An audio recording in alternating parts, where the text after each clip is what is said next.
Hello student, welcome to new session. जैसा कि आपको पता है कि आपके इस कोविड-19 के पेंडेमिक एरा में जो लॉकडाउन पीरियड में आपकी क्लासेस नहीं लग पा रही हैं और यूनिवर्सिटी अभी डिसाइडेड तो है कि फर्स्ट ईयर और सेकेंड ईयर को प्रमोट किया जाएगा, लेकिन फिलहाल फिर भी आपको अपने कोर्स को पढ़ते रहना है। लेकिन यदि आप माने यदि प्रमोट हो गए तो मैं फर्स्ट ईयर के लिए जो सेकेंड ईयर में आएंगे तो उनको आज मैं सेकेंड ईयर का सिलेबस बताना चाहूँगी, ताकि उनको ये जानने में आसानी रहे कि उनको इस सेशन में सेकेंड ईयर में उनको क्या क्या पढ़ना है। तो सबसे पहले जो है किसी भी सब्जेक्ट को पढ़ने के लिए हमें उसके सिलेबस का स्टडी करना बहुत ज़रूरी होता है, क्योंकि जब तक हमें सिलेबस के बारे में जानकारी नहीं होगी तो हमें ये नहीं पता रहेगा कि हमें पढ़ना क्या है। बच्चे क्या होते हैं जनरली जो है बस हम सेकेंड ईयर में चले गए और ये चीज़ उसको पूरा प्रॉपर तरीके से वो नहीं देखते हैं। तो सबसे पहले जब भी आपको पढ़ाई स्टार्ट करनी है तो हमारे माइंड में ये चीज़ें बहुत सेटअप होनी चाहिए कि हमारे सिलेबस में क्या है, हमें कौन कौन से टॉपिक्स को पढ़ना है और किन चीज़ों पे हमें कॉन्सेंट्रेट करना है। तो सेकेंड ईयर के माइक्रोबायोलॉजी का जो सिलेबस है आपका, इसका जो पेपर कोड है उसको हम लोग जो इसमें 3 पेपर होते हैं और पेपर कोड है पहला फर्स्ट पेपर को हम लोग बोलते हैं 241, सेकेंड पेपर को 242 और थर्ड पेपर को 243 कहा जाता है। और इसका जो प्रैक्टिकल कोड होता है बीएससी सेकेंड ईयर में वो कहला जाता है 641। तो आप लोग को 3 पेपर होंगे और एक प्रैक्टिकल होगा और सभी जो है 50 मार्क्स के होते हैं। तो इस तरह से आपका 200 मार्क्स का ये पूरा सेकेंड ईयर का माइक्रोबायोलॉजी का पेपर होगा। तो सबसे पहले हम जो बीएससी सेकेंड ईयर की माइक्रोबायोलॉजी में जो फर्स्ट पेपर पढ़ेंगे, आज मैं आपको सिर्फ सिलेबस के बारे में ही जानकारी दूंगी, फिर स्टेप बाय स्टेप हम फर्दर आगे इसके टॉपिक्स को स्टडी करेंगे और डिस्क्राइब करेंगे। तो सबसे पहले हम लोग जो फर्स्ट पेपर की बात करेंगे, तो जो फर्स्ट पेपर का आपका टाइटल है वो है instrumentation and bio analytical techniques, instrumentation and cultural techniques. इसमें जो है जनरली हर पेपर में 5 यूनिट्स दी गई हैं, तो इस तरह से इसमें भी 5 यूनिट हैं आपकी, unit first, second, third, fourth and fifth. तो जो सबसे पहले हम जो इसमें स्टार्ट करेंगे फर्स्ट पेपर में यूनिट फर्स्ट, उसमें हमें क्या क्या चीज़ें पढ़नी है वो आप अपने दिमाग में इसको वो करके रखिए। इसमें पहला है माइक्रोस्कोपी, कंपाउंड माइक्रोस्कोप, और आपका जो टाइप्स ऑफ माइक्रोस्कोप में सारे आ जाएंगे, face contrast microscope, fluorescent microscope, light microscope और आपका इलेक्ट्रॉन माइक्रोस्कोप। तो इनके बारे में पूरा बेसिक हम लोग पढ़ेंगे। जो सेकेंड यूनिट है उसमें आपको इंस्ट्रूमेंट्स के बारे में पढ़ना है, जिसमें बेसिक प्रिंसिपल और यूजेस ऑफ जो भी इंस्ट्रूमेंट्स हम लैब में यूज़ करते हैं, जैसे polarimeter, colorimeter, spectrophotometer and centrifuge machine, इनके बारे में पूरा इनका डिटेल स्ट्रक्चर पढ़ेंगे, इनका फंक्शन पढ़ेंगे, इनके यूजेस क्या हैं, इनके एप्लीकेशन क्या है। थर्ड पेपर में जो है वो मेथड इन माइक्रोबायोलॉजी है, जो ऑलरेडी आप फर्स्ट ईयर के सिलेबस में आपने इस कोर्स को कवर्ड कर रखा है। यहाँ पर फिर से ये सेकेंड ईयर में रिपीटेड हो गया है, जिसमें है स्टेरिलाइजेशन टेक्निक जो आप ऑलरेडी पढ़ चुके हैं, और हम माइक्रोब्स को कैसे ग्रो कराते हैं, उसके लिए कौन सा कल्चर मीडिया बनाते हैं, तो different types of culture media भी इसमें आपको फिर से पढ़ना है। इसके अलावा जो भी कॉमन बैक्टीरिया हैं उनका हम आइडेंटिफिकेशन कैसे करेंगे, देन आइडेंटिफिकेशन के बाद उनका प्रिजर्वेशन कैसे करेंगे और फिर उनको आइसोलेट, ये सारी जो प्रोसेस हैं ये इस यूनिट में हम थर्ड यूनिट में पढ़ेंगे, जो ऑलरेडी एक प्रकार से आपने फर्स्ट ईयर में इसको पढ़ चुके हैं। उसके बाद नेक्स्ट यूनिट में हम लोग आते हैं फोर्थ यूनिट में। फोर्थ यूनिट में हमें एनालिटिकल टेक्निक्स के बारे में पढ़ना है, जिसमें हम क्रोमेटोग्राफी टेक्निक पढ़ेंगे, जो आप लोग बॉटनी में भी क्रोमेटोग्राफी और केमिस्ट्री, ये तीनों में ही कॉमन टॉपिक है, ये तीनों ही सब्जेक्ट में पढ़ाया जाता है। तो कितनी टाइप्स की क्रोमेटोग्राफी है, जैसे इसमें स्पेशली हम लोग paper chromatography, thin layer chromatography, column chromatography आदि के बारे में पढ़ेंगे। इसके साथ ही जो आपकी इलेक्ट्रोफोरेसिस टेक्निक है उसके बारे में भी इसको हम डिस्क्राइब करेंगे, जिसमें कि gel electrophoresis, STS polyacrylamide gel electrophoresis, PCR and shortcut sequencing of bacterial genome के बारे में पढ़ेंगे। तो ये तो हो गए हमारे फर्स्ट पेपर के बारे में, और फर्स्ट पेपर में हमें 5 यूनिट पढ़नी है। तो चूंकि जैसा मैंने कि पहले ही बताया कि आज मैं सिर्फ सिलेबस के बारे में डिस्कस करूंगी, और फर्दर जब आपकी क्लास होगी तो उसमें आपको टॉपिक बाय टॉपिक एक एक हम लोग हर यूनिट से एक एक टॉपिक उठाते जाएंगे और उसके बारे में स्टडी करते जाएंगे। जो सेकंड पेपर आपको इसमें बीएससी सेकेंड ईयर में पढ़ना है वो है आपका cell biology, molecular genetics and molecular biology. Cell biology में जो है सबसे पहले आपको इसमें भी 5 यूनिट है, तो यूनिट फर्स्ट में आपको स्टडी ऑफ सेल के बारे में पढ़ना है। और जब से हम साइंस लेना शुरू करते हैं पढ़ाई में, तो सेल के बारे में हमें शुरू से ही समझाया जाता है कि सेल क्या होती है, सेल को डिस्कवरी किसने किया, सेल की थ्योरी क्या है। तो ये सारी चीज़ें हम इसमें पढ़ेंगे। साथ ही इसमें उन्होंने कुछ मिक्स एंड मैच टॉपिक कर दिया, जिसमें इसमें आपका बैक्टीरिया के जेनेटिक रिकॉम्बिनेशन मेथड को इन्होंने इसमें मैच वो किया है, इंक्लूडेड किया है। इसके साथ ही रिकॉम्बिनेंट डीएनए टेक्नोलॉजी और एक म्यूटेशन। तो इस यूनिट में आपको क्या क्या पढ़ना है? सेल के बारे में पूरा introduction, cell theory, mutation and genetic recombination process in bacteria and recombinant DNA recombinant technology.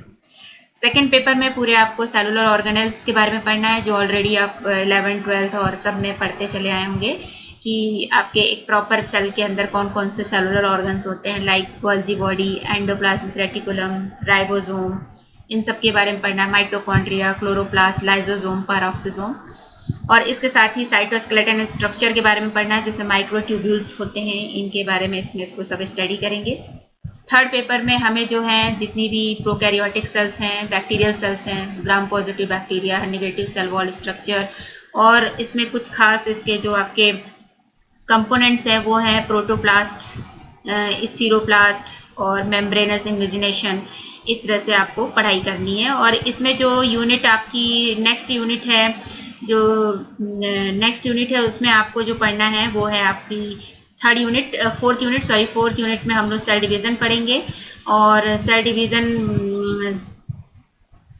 Division में जो है आपका जैसा कि हम लोग पढ़ते हैं सेल साइकिल्स पढ़ना है, और हाउ सेल किस प्रकार से डिवाइड होती है। तो म्यूटोसिस और माइटोसिस, मियोसिस और माइटोसिस के बारे में पूरी होल स्टडी इसमें करनी है। और इसके साथ ही इसमें जो लास्ट यूनिट है उसमें हम cell differentiation in plants and animals के बारे में पढ़ेंगे, और different normal and cancerous cells, growth and reproduction in bacteria, और growth and measurement of growth. तो इन्होंने बैक्टीरिया का कुछ पोर्शन भी इसी में जोड़ रखा है। तो एक तरह से पूरी सेल बायोलॉजी जो है हम सेकेंड पेपर में इसमें स्टडी करेंगे, जिसमें कि सेल क्या है और सेल के ऑर्गेनेल्स कितने हैं, सेल डिवीजन कैसे होता है, और इसमें साथ ही इन्होंने बैक्टीरिया की कुछ प्रोसेस और कुछ टर्मिनोलॉजी भी इसमें ऐड की है। थर्ड पेपर जो है ये सबसे इम्पोर्टेंट, इसका थोड़ा सा इम्पोर्टेंट पेपर है, जो हम इसको बोलते हैं माइक्रोबियल फिजियोलॉजी एंड मेटाबॉलिज्म। जैसा कि आपको मालूम है कि फिजियोलॉजी जो वर्ड होता है वो हमारी फिजिक्स से लिया गया है। हमारा जो शरीर होता है वो किस तरह से फंक्शन करता है, हमारे शरीर में कौन सी क्रिया विधि होती है। तो इसी तरह से माइक्रो ऑर्गेनिजम्स हैं, तो इनके भी बॉडी में कौन कौन से एक्शन होते हैं, कौन से फंक्शंस होते हैं, वो सारा चीज़ हम इसके अंतर्गत पढ़ते हैं। स्पेशली जैसे कि रेस्पायरेशन हुआ और आपका जो भी चीज़ें हैं वो सब इसमें माइक्रोबियल फिजियोलॉजी में पढ़ेंगे।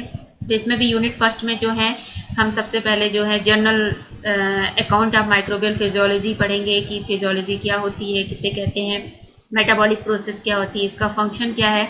और इसके साथ ही चूँकि हमारी मेटाबॉलिज्म में हमारे लिविंग सेल्स के 4 इंपॉर्टेंट बायोमोलिक्यूल्स रोल प्ले करते हैं, जो कि हैं carbohydrate, lipid, protein and fat.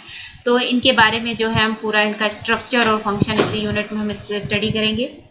उसके बाद जो है नेक्स्ट जो यूनिट है इसमें इन्होंने जो माइक्रोब्स होते हैं वो किस तरह से उनका न्यूट्रिशन है और उनको ग्रोथ कैसे करते हैं, तो उसके बारे में physiology of nutrition and growth dynamics पढ़ेंगे। तो उनको हम किस तरह से उनका ग्रोथ कराने के लिए हम कौन कौन से कल्चर मोड का यूज़ करते हैं, तो specially solid, liquid, batch, continuous और कीमोस्टेट कल्चर मोड का इसमें सारी स्टडी करेंगे। थर्ड पेपर में जो ही माइक्रोबियल ग्रोथ का ही ये फर्दर पार्ट है, इस पार्ट्स में हम कि जो माइक्रोबियल ग्रोथ होती है वो कैसे होती है, उसमें एक सिंक्रोनस ग्रोथ होती है वो किस प्रकार से होती है, और उनकी ग्रोथ पर फिजिकल और केमिकल फैक्टर्स का क्या इफेक्ट पड़ता है, इसके बारे में जानेंगे। और जैसा कि हमें मालूम है कि जितनी भी मेटाबॉलिक प्रोसेस होती हैं वो एंजाइम की मदद से ही कंप्लीट होती हैं। तो एंजाइम क्या है और वो किस तरह से काम करता है, उसकी पूरी एंजाइम टेक्नोलॉजी के बारे में इसी लेसन में हम लोग पढ़ेंगे। इसके साथ जो नेक्स्ट पोर्शन है इसका यूनिट 4, जिसका नाम इन्होंने अलग से दे दिया है माइक्रोबियल मेटाबॉलिज्म। जैसा कि हम जानते हैं कि चाहे वो जितने भी लिविंग ऑर्गेनिजम्स हो, चाहे वो मैक्रो ऑर्गेनिजम्स हो या माइक्रो ऑर्गेनिजम्स, उनके लिए जो रेस्पायरेशन होती है एक बहुत ही इंपॉर्टेंट मेटाबॉलिज्म प्रोसेस होती है। और मेटाबॉलिज्म प्रोसेस में जैसे कि मालूम है रेस्पायरेशन का जो की प्रोडक्ट होता है वो होता है कार्बोहाइड्रेट। तो इस यूनिट में हम यही पढ़ेंगे कि रेस्पायरेशन में कार्बोहाइड्रेट का क्या इंपॉर्टेंट रोल होता है और उस प्रकार से किस तरह से हमारे शरीर माइक्रो ऑर्गेनिजम्स जो है कार्बोहाइड्रेट की हेल्प से रेस्पिरेशन की प्रोसेस करते हैं।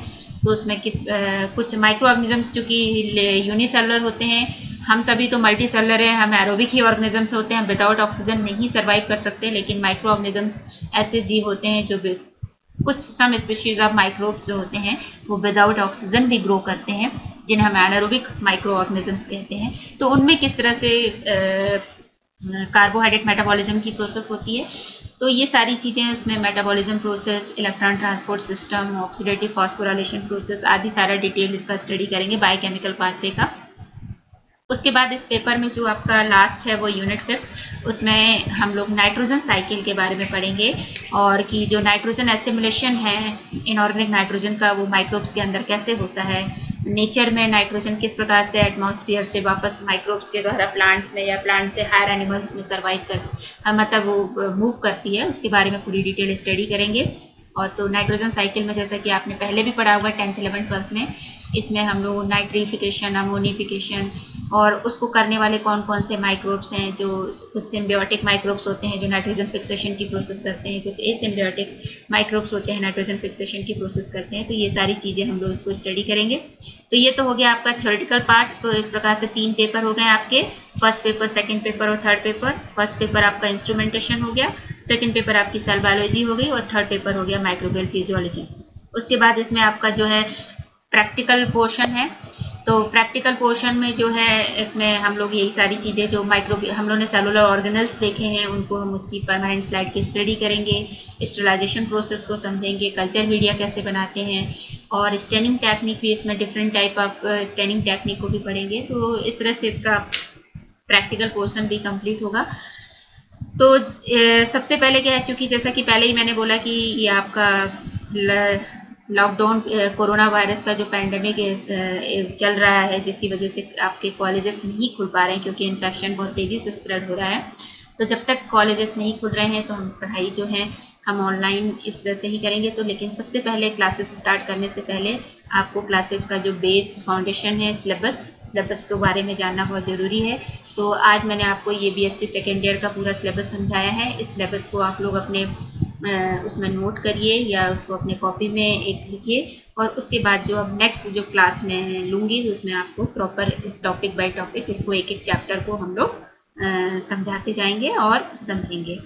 ठीक है, इसके साथ ही अब मैं यहाँ पर आपको ख़त्म करती हूँ, और इसको फिर से एक बार अच्छे से सिलेबस आप लोग इसका स्टडी करिएगा। Thank you.